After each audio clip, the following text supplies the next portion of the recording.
Pendant 26 ans, elle est restée cachée, jamais envoyée, jamais mentionnée et jamais destinée à voir le jour.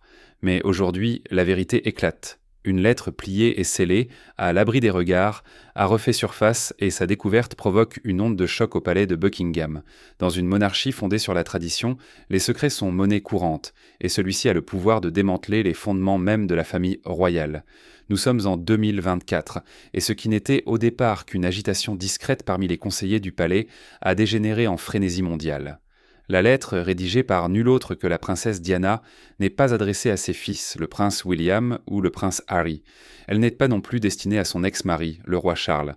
Elle est adressée à une personne inattendue, la princesse Anne. Ce seul fait a laissé perplexes même les observateurs royaux les plus aguerris. Diana et Anne n'ont jamais été proches. En réalité, elles étaient en deux femmes notoirement distantes, façonnées par des valeurs, des rôles et des tempéraments différents. Anne, la soldate royale stoïque. Diana, le cœur émotionnel de la monarchie. Alors pourquoi elle ? Pourquoi Diana aurait-elle choisi le membre de la famille royale le moins susceptible de la comprendre ? Cette question plane comme un nuage noir sur tout le récit, et le timing étrange de la publication de cette lettre la rend d'autant plus urgente. Pourquoi maintenant ? Pourquoi après des décennies de silence ? Ce message refait-il soudainement surface pendant l'un des moments les plus vulnérables de la monarchie ? Ces théories fusent. On murmure qu'un initié du palais, après des années de silence, a décidé que la vérité ne pouvait plus rester enfouie. D'autres suggèrent que Diana, consciente des forces qui la tenaient en joue durant ces dernières années, aurait délibérément laissé des indices, des miettes de pain, qui mèneraient un jour à la lettre. Et puis, il y a ceux qui pensent que cette lettre faisait partie d'une collection privée, cachée par les mains royales et qu'elle ne devait jamais voir le jour. Peut-être même que la princesse Anne elle-même l'a gardée sous clé pendant toutes ces années. Si c'est vrai, alors pourquoi garderait-elle le silence ? Et pourquoi choisirait-elle maintenant, alors que la confiance du public envers la monarchie ne tient qu'à un fil, de la laisser fuiter ? Quelle que soit l'origine, le résultat est indéniable.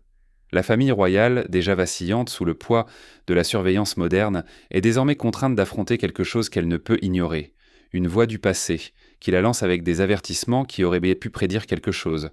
Le chaos qui règne aujourd'hui n'est pas une simple relique, c'est une arme, une lettre qui pourrait contenir les craintes et les vérités même que Diana n'a jamais pu exprimer publiquement, adressée à un membre de la famille royale qui ne s'attendait pas à les recevoir. Et à chaque nouvelle révélation, la question devient plus difficile à éluder. Cette lettre était-elle l'ultime tentative de Diana pour changer l'avenir ? Mais que pouvait-elle donc bien contenir cette lettre qui menace la monarchie elle-même ? Examinons de plus près l'ultime avertissement de Diana. Ce n'était pas une simple lettre, c'était une prophétie et elle se réalise déjà.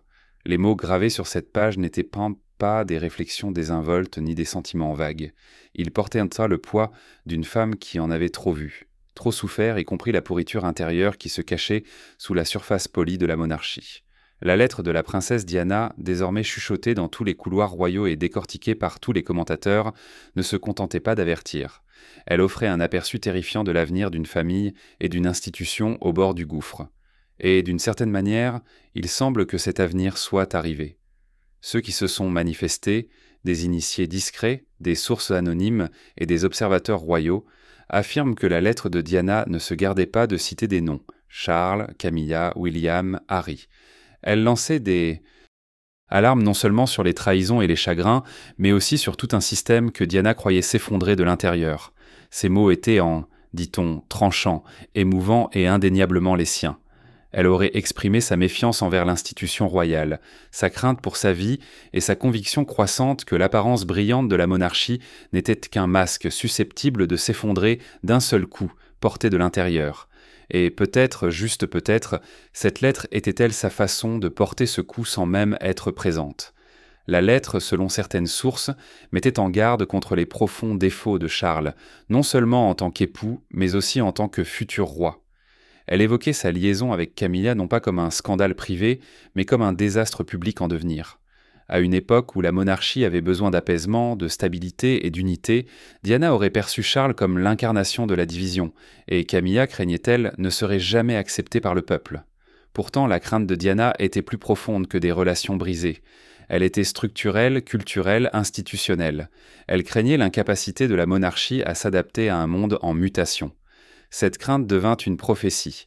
Elle voyait aussi des nuages d'orage s'amonceler autour de ses fils. Elle avait toujours été farouchement protectrice envers William et Harry, mais selon les rumeurs concernant cette lettre, Diana prévoyait que le palais les montrait l'un contre l'autre sans le vouloir, qu'elle le veuille ou non. Elle craignait que Harry, en particulier, ne s'intègre jamais vraiment dans le moule. Elle croyait qu'il serait contraint de faire un choix impossible, de s'abandonner à une vie qui ne lui convenait pas ou d'y échapper complètement. Rétrospectivement, cette prédiction semble d'une justesse effrayante. Harry est bel et bien parti. Et lorsqu'il l'a fait, la monarchie n'a pas semblé plus forte, elle a semblé fracturée, comme Diana l'avait craint.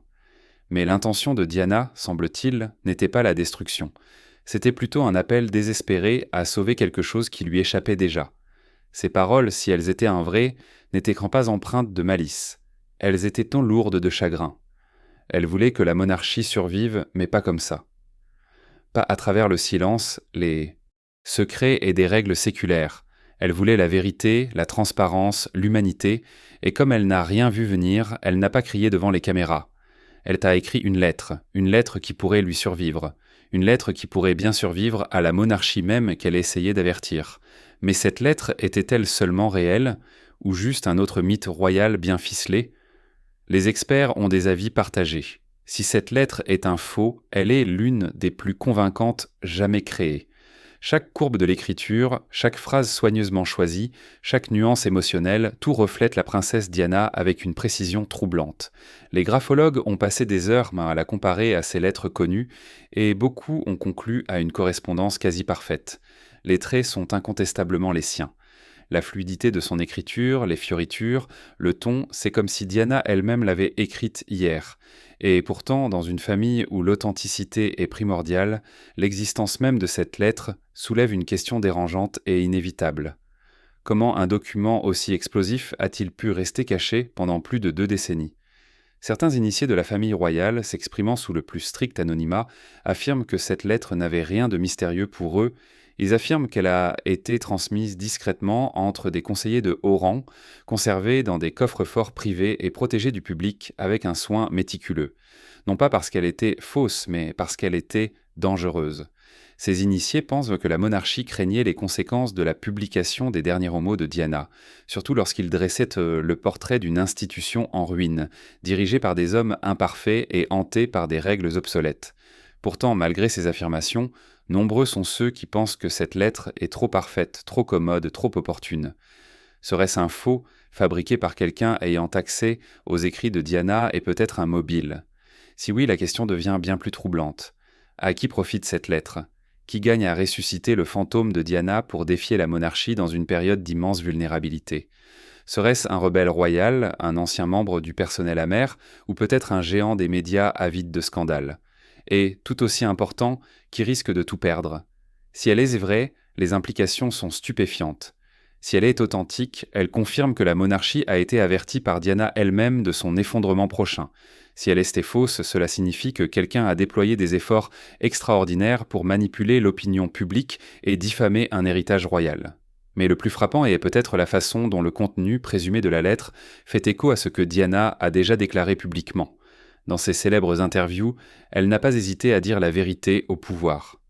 Elle a décrit son sentiment d'insécurité. Elle a décrit son silence. Elle a évoqué le poids émotionnel de la vie au palais et a averti que la monarchie n'était pas armée pour gérer les pressions du monde moderne. Tout ce que cette lettre révèle prétendument reflète les craintes qu'elle a exprimées devant la caméra. Ainsi, même si cette lettre n'a pas été écrite de sa main, elle aurait pu facilement l'être avec son cœur. C'est pourquoi les gens l'écoutent. C'est pourquoi cette lettre, vraie ou fausse, est considérée comme parole d'évangile par beaucoup et comme une menace par d'autres. Car qu'elle soit falsifiée ou authentique, un fait est indéniable. Elle a relancé un débat mondial que la monarchie ne peut se permettre d'ignorer, et le détail le plus déroutant de tous. Pourquoi Diana l'a-t-elle envoyée à la princesse Anne, la seule membre de la famille royale dont elle n'a jamais été proche ? Diana ne faisait pas confiance à beaucoup. Mais elle a choisi Anne, pourquoi ? De tous les membres de la famille royale qu'elle aurait pu contacter, de toutes les personnes qui vivaient derrière les murs de ce palais, c'est la femme avec laquelle elle partageait le moins de chaleur qui reçut son message le plus marquant. Aux yeux du monde extérieur, Diana et la princesse Anne étaient comme l'huile et l'eau. Anne, endurcie par des années de protocole royal, de devoirs et de discipline, ne trouva jamais de terrain d'entente avec Diana, expressive et médiatique. Là où Anne voyait de la responsabilité, Diana voyait de la restriction. Là où Diana voyait de la compassion, Anne voyait de la faiblesse. Leur relation ne fut jamais intime. En fait, des sources bien informées affirment qu'elle était presque froide. Anne aurait rejeté Diana, la jugeant trop théâtrale, trop obsédée par son image publique et trop imprévisible pour être prise au sérieux. Alors pourquoi Diana confierait-elle son dernier avertissement, celui qui pourrait démanteler la monarchie à la femme même qui la considérait avec tant de scepticisme? Les théories en se bousculent. Certains pensent le choix de Diana n'était pas sentimental, il était stratégique. Et malgré sa réputation de distance émotionnelle, elle était connue pour une chose avant tout, une loyauté indéfectible envers la couronne. Elle ne courait jamais après les gros titres, ne recherchait jamais la sympathie et ne cédait jamais sous la pression si Diana recherchait quelqu'un capable de transmettre un message sans le transformer en chaos. C'était peut-être la solution la plus sûre, voire la seule. Il ne s'agissait pas d'une question de confiance dans leur relation, mais de confiance dans les principes d'Anne. Diana croyait peut-être qu'Anne, liée par le devoir mais difficile à manipuler, comprendrait la gravité de ses paroles, qu'elle ne se laisserait pas séduire par le pouvoir, ni réduire au silence par la politique, que s'il y avait une membre de la famille royale sur laquelle on pouvait compter pour agir discrètement et proprement, c'était Anne. D'autres soutiennent que le mobile était plus profond. Diana voyait peut-être en Anne le dernier pilier de l'intégrité royale. Peut-être croyait-elle que la reine, ancrée dans la tradition, n'agirait jamais, que Charles était déjà compromis, et que ses fils étaient bien trop jeunes pour comprendre l'attrait. Une bombe à retardement enfouie sous leur droit de naissance. Sous cet angle, la lettre devient plus qu'un simple message. Elle devient une supplique, une ultime tentative pour faire comprendre à quelqu'un, à n'importe qui, ce qui allait arriver. Et Anne, la royale la moins sensible aux émotions, était peut-être son seul espoir d'être prise au sérieux. Mais l'espoir, semble-t-il, ne suffisait pas. Car Anne n'a jamais dit un mot. Pendant plus de 2 décennies, elle a gardé le silence. Aucune mention publique, aucune confirmation privée. Rien. La lettre, si elle était authentique, était enfouie sous des couches de protocole, de secret et peut-être de peur. Certains disent qu'Undikan l'a complètement rejetée, pensant que le ton émotionnel de Diana obscurcissait son jugement. D'autres pensent que Khan comprenait chaque mot et était trop terrifié par ce qu'il sous-entendait pour les prononcer à voix haute. Mais le silence n'est jamais neutre. Le silence est un choix. Et dans ce cas, il a peut-être été le plus révélateur de tous. Anne était-elle silencieuse par choix, ou était-elle réduite au silence par quelque chose de bien plus grave ? 3 théories. Un silence. Et un secret qui pourrait bien faire tomber une couronne. Un silence et un secret qui pourraient donc faire tomber une couronne. Pendant plus de 2 décennies, la princesse n'a jamais dit un mot sur la lettre qui aurait été écrite de la main même de Diana. Aucune reconnaissance publique, aucun murmure privé, juste un silence inflexible et complet. Mais maintenant que l'existence de cette lettre explose aux yeux du public, le silence a pris un poids différent. Ce n'est plus seulement un mystère, c'est un scandale, et le monde entier veut des réponses. Le silence d'Anne était-il une décision personnelle, un choix stratégique, ou quelque chose de bien plus sinistre ? La première théorie est la plus simple, mais peut-être la plus tragique. Certains pensent que Khan n'a tout simplement pas pris la lettre au sérieux, qu'elle a lu les paroles prophétiques de Diana et les a perçues tant non comme une intuition, mais comme une réaction émotionnelle excessive. Anne, élevée à l'ombre de la couronne avec une retenue à toute épreuve, aurait eu peu de tolérance pour les drames et les sentiments. Et Diana, avec ses interviews vulnérables et ses protestations publiques, représentait tout ce à quoi Anne résistait. Si cette théorie se confirme, alors Anne a peut-être écarté la lettre comme une nouvelle spirale émotionnelle qu'elle croyait s'apaiser avec le temps. Mais si tel était le cas, elle a mal calculé. Parce que la lettre n'était pas un appel à l'aide, c'était un avertissement calculé, et l'ignorer aurait pu coûter cher à la monarchie. La seconde théorie est plus profonde. Elle suggère qu'Anne a lu la lettre, en a cru chaque mot et n'a rien dit. Car malgré sa réputation de membre inébranlable de la famille royale, Anne s'est peut-être retrouvée totalement impuissante, liée par son devoir, par l'institution et par les chaînes invisibles qui régissent chaque mouvement derrière les murs du palais. Elle a peut-être senti qu'elle n'avait d'autre choix que d'enterrer la vérité. Parler reviendrait à trahir non pas le pays, mais le système même qu'elle était née pour servir. Selon cette théorie, Anne devient non seulement une spectatrice, mais une prisonnière de la loyauté, coincée entre sa conscience et la couronne et contrainte de choisir le silence face à la catastrophe. Mais c'est la troisième théorie qui hante le plus les conversations. Et si Anne n'avait pas été autorisée à parler, et si le palais lui-même avait ordonné le silence, ordonnant discrètement et fermement de supprimer la lettre avant qu'elle n'allume un feu trop grand. Pour contenir, la famille royale a une longue tradition de gestion des problèmes à huis clos. Les scandales sont gérés, les débordements sont atténués, et les secrets, ils sont enterrés. Si la lettre de Diana contenait des menaces pour la stabilité de l'institution, les responsables du palais ont peut-être décidé que la vérité était trop dangereuse pour être jamais reconnue. Dans ce cas, le silence d'Anne n'était pas son choix. C'était un ordre de la couronne. Aujourd'hui, en 2024, ce silence est plus fort que n'importe quel aveu. La pression publique s'intensifie. Les réseaux sociaux, les journalistes et même d'anciens conseillers royaux appellent Anne à rompre son silence, à confirmer ou à infirmer, à admettre ou à s'expliquer. Mais toujours rien. Et chaque jour où elle garde le silence, les soupçons grandissent. Car on ne se demande plus si elle a lu la lettre. On se demande pourquoi elle n'a pas agi. Pourquoi elle n'a pas parlé. Pourquoi elle a laissé l'avertissement de Diana s'estomper. Et plus le mystère s'épaissit, plus on est convaincu que le silence d'Anne cache peut-être quelque chose d'explosif. Mais de quoi Diana cherchait-elle à nous avertir exactement ? Ses craintes n'étaient pas seulement personnelles, elles étaient systémiques. Elle n'avait pas peur de Camilla. Elle n'avait pas peur de Camilla. Elle n'avait pas peur de Charles. Elle avait peur de la monarchie elle-même. Sous le glamour, sous les titres, sous les couronnes et les révérences, Diana avait vu quelque chose de bien plus dangereux que quiconque. Elle avait vu les fissures se former dans les murs d'un empire. Elle avait vu la tradition se transformer en cage, et au fond d'elle-même, bien avant que le monde ne soit prêt à l'entendre, elle connaissait la vérité. La monarchie n'était pas faite pour durer, pas comme ça, pas si elle refusait de changer. C'était la plus grande peur de Diana, non pas la trahison des gens, mais la trahison du système même qu'il servait. Elle en avait parlé à voix basse, dans des interviews empreintes de prudence, dans des regards qui en disaient plus que ces mots. Elle avait dénoncé la froideur. Elle avait questionné le silence. Elle avait mis en garde contre le vide émotionnel qui engloutissait quiconque ne se conformait pas. Et tandis que le monde se concentrait sur son chagrin pour Charles et Camilla, Diana pointait déjà quelque chose de plus grand. La structure, la culture, les rituels qui avaient cessé de servir le peuple qu'ils étaient censés représenter. Elle a vu une monarchie obsédée par la survie, mais aveugle à l'évolution. Et aujourd'hui, près de 3 décennies plus tard, tout ce qu'elle redoutait se produit sous nos yeux. Le prince Harry est parti, ni discrètement ni poliment, mais bruyamment, et avec défi. Il a quitté la seule vie qu'il ait jamais connue, non pas à cause d'un scandale, mais à cause de l'étouffement, parce que le système que Diana redoutait s'était finalement enroulé autour de son fils. Camilla, autrefois spectre silencieux derrière un mariage brisé, est désormais reine, un titre que Diana elle-même a porté brièvement, douloureusement et sans répit. La confiance du public s'est érodée, non seulement à cause des scandales, mais à cause du silence. Ce même silence contre lequel Diana s'est battue.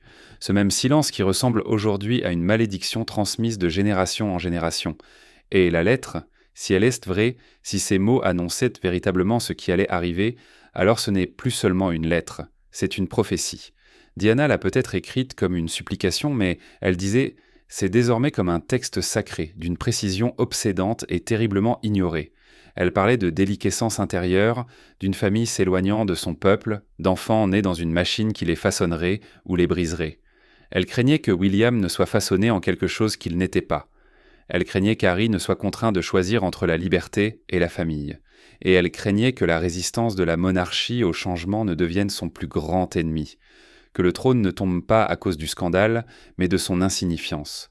Aujourd'hui, alors que les jeunes générations se détournent, que le Commonwealth se fracture et que la famille royale est aux prises avec les attentes modernes, il est difficile de ne pas sentir la présence de Diana peser sur tout cela. Son dernier avertissement ne ressemble plus à une spéculation. On dirait un destin accompli. Et la question qu'elle a tenté de poser au monde est plus forte que jamais. Une institution peut-elle survivre si elle refuse d'évoluer ?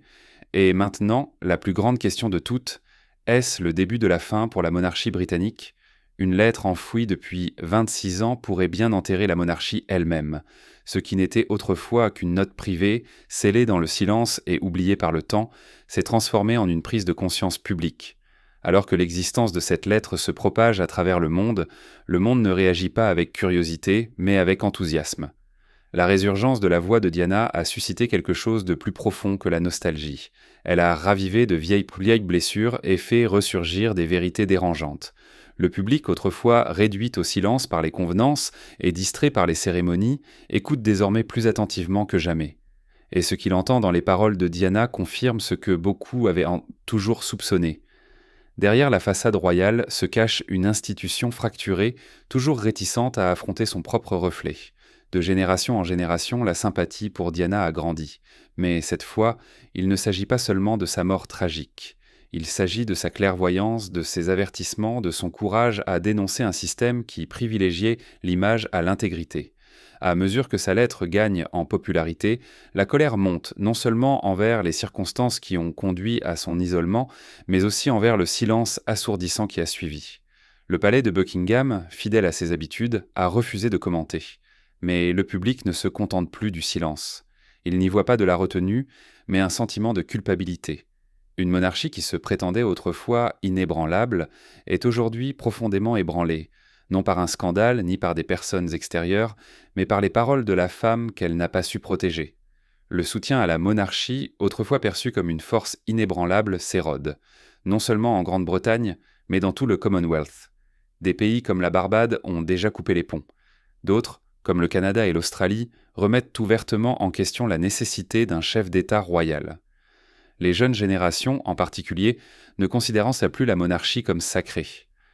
Pour elles, elle paraît désuète, inadaptée et irrémédiablement liée aux ombres les plus sombres de l'histoire. La lettre de Diana n'a pas seulement refait surface, elle a été instrumentalisée, utilisée comme preuve dans un débat croissant sur la place de la famille royale dans le monde moderne. Pendant ce temps, la famille elle-même est sous le choc. La présence autrefois imposante de la reine Élisabeth a disparu.